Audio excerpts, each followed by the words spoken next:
Well, we have received multiple requests for a series on the evidence of the Exodus. Today, part 1, an introduction and talking about the authorship of the Torah.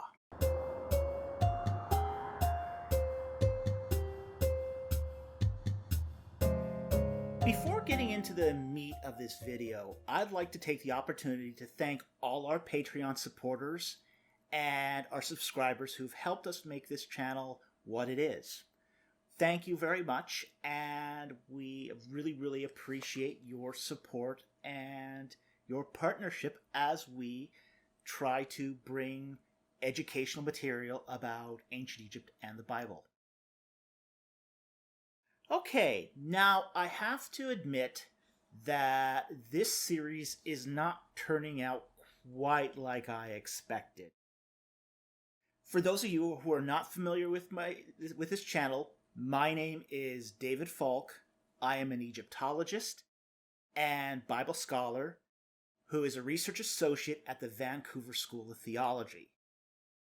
Generally, what I do is I produce short videos of about 10 to 20 minutes on ancient Egypt and the Bible. And these videos sometimes run a little shorter than 10 minutes, a little longer than 20, but it's usually in that ballpark. And if a topic gets complicated, I tend to start to break it up into parts. Usually into series that are no more than 6 parts. And the reason why I do this is so that the topic remains understandable without specialty knowledge. I figure that if somebody wants to get more complex, they'll ask questions in the comments, and I really encourage people to ask questions in the comments. So that's where I'm going to give you like the real sort of hard technical data. So I try to keep my videos a little more open-ended. I don't try to cover all the bases in the videos. I don't try to do it all in the video. Because I want to have that conversation going in the comments as well. So I try to keep the content of this video at a certain level so that everyone can enjoy it and everyone can learn and everyone can understand it. So I figured when I started doing this series on the Exodus that it would just be, 6 easy parts. I had mentioned earlier in another video, in order to have a consistent Exodus narrative, you need to have a consistent Joseph narrative and conquest narrative. So I figured 1 part for Joseph, 1 part for the conquest, another 4 parts for the Exodus itself, bang it out, no problem. Well, foolish me. Foolish me. The problem is the script started getting very complex. And when scripts started getting complex, I have to start dividing scripts. Well, 6 scripts became 9 scripts, became 12 scripts, and they started dividing like rabbits. So it sort of became apparent that this series was taking on a complexity that I hadn't anticipated.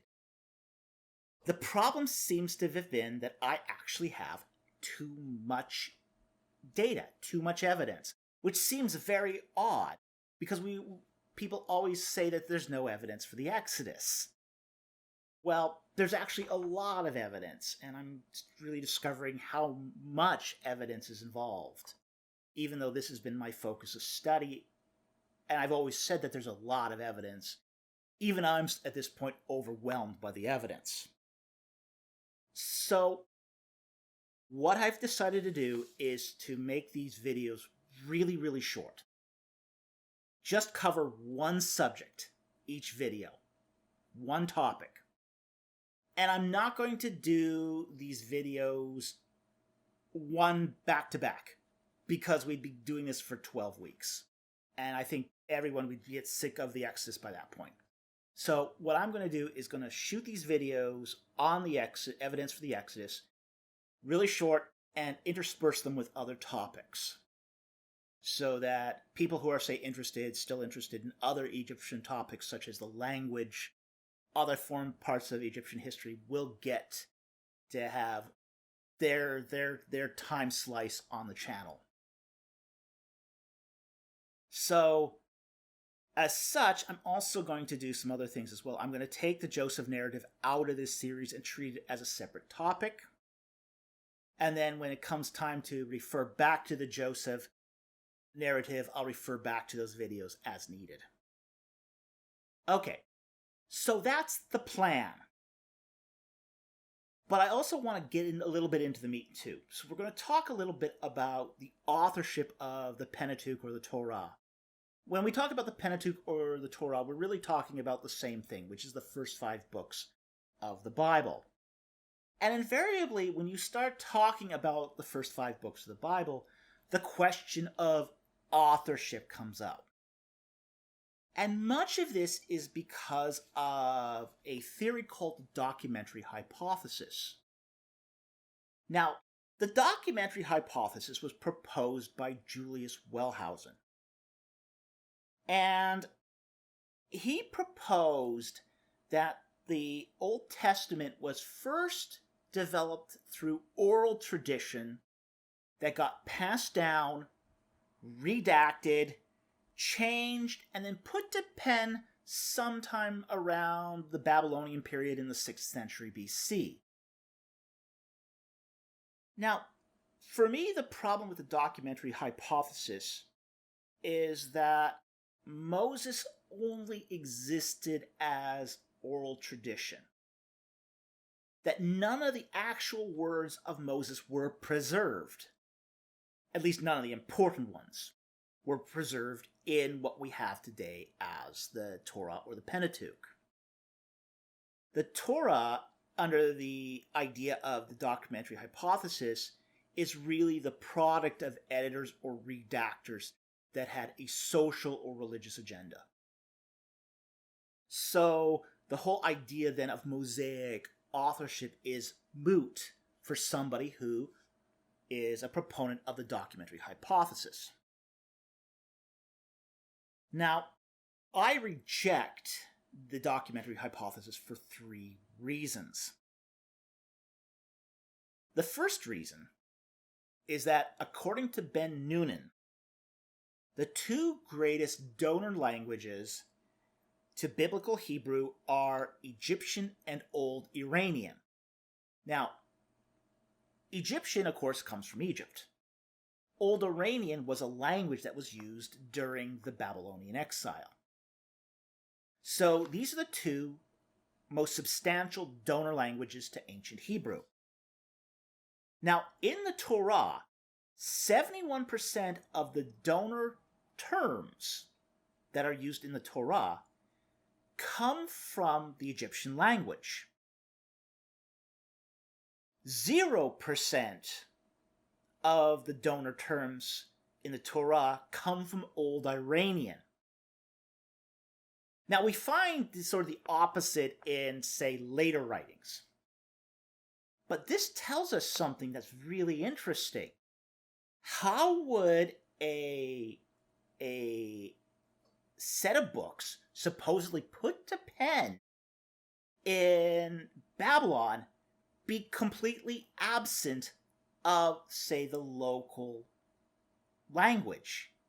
It doesn't make any sense. We would expect, if it was written in Babylon, to have Babylonian, Old Iranian language, Old Iranian terms.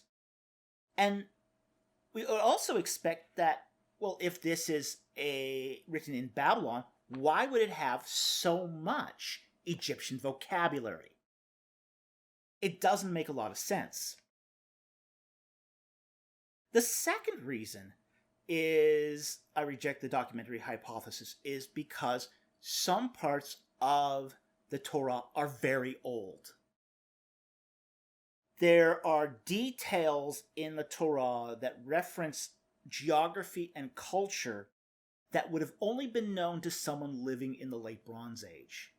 Some of these cultural references are obsolete even by the early Iron Age. So, how does that maintain preservation in an oral tradition if it is only put to pen after a long, protracted redaction process in Babylon? We have to admit that at least some parts of the Torah are very, very old, dating back to roughly the 13th century BC. The third reason I reject the documentary hypothesis is that the authoring of the Torah in Babylon isn't the only option for these texts. The Egyptian traditional recording method of the daybook, where one records the events on a day-to-day basis, could have been practiced amongst early Israelites. And those narratives that have been recorded in, say, a daybook type format could have been stitched together and turned into the Torah.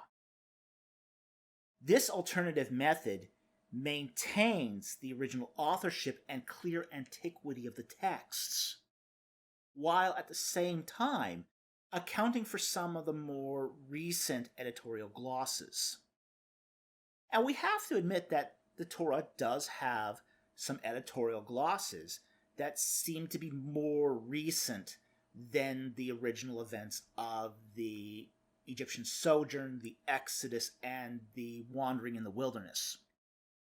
So, if we take, for example, the daybook hypothesis, then at least we can account for both the fact that we have ancient portions and, say, more recent portions, like the death of Moses, in the Torah.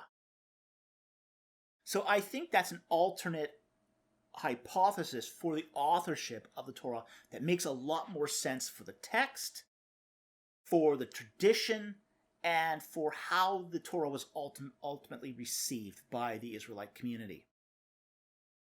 Therefore, my approach to the Pentateuch is to accept the text as a proper account and interpret it in light of its historical and geographical context. Okay, well, thank you for watching. Next time, we're going to talk about the three elephants in the room: hermeneutics, chronology, and evidence on ancient Egypt and the Bible.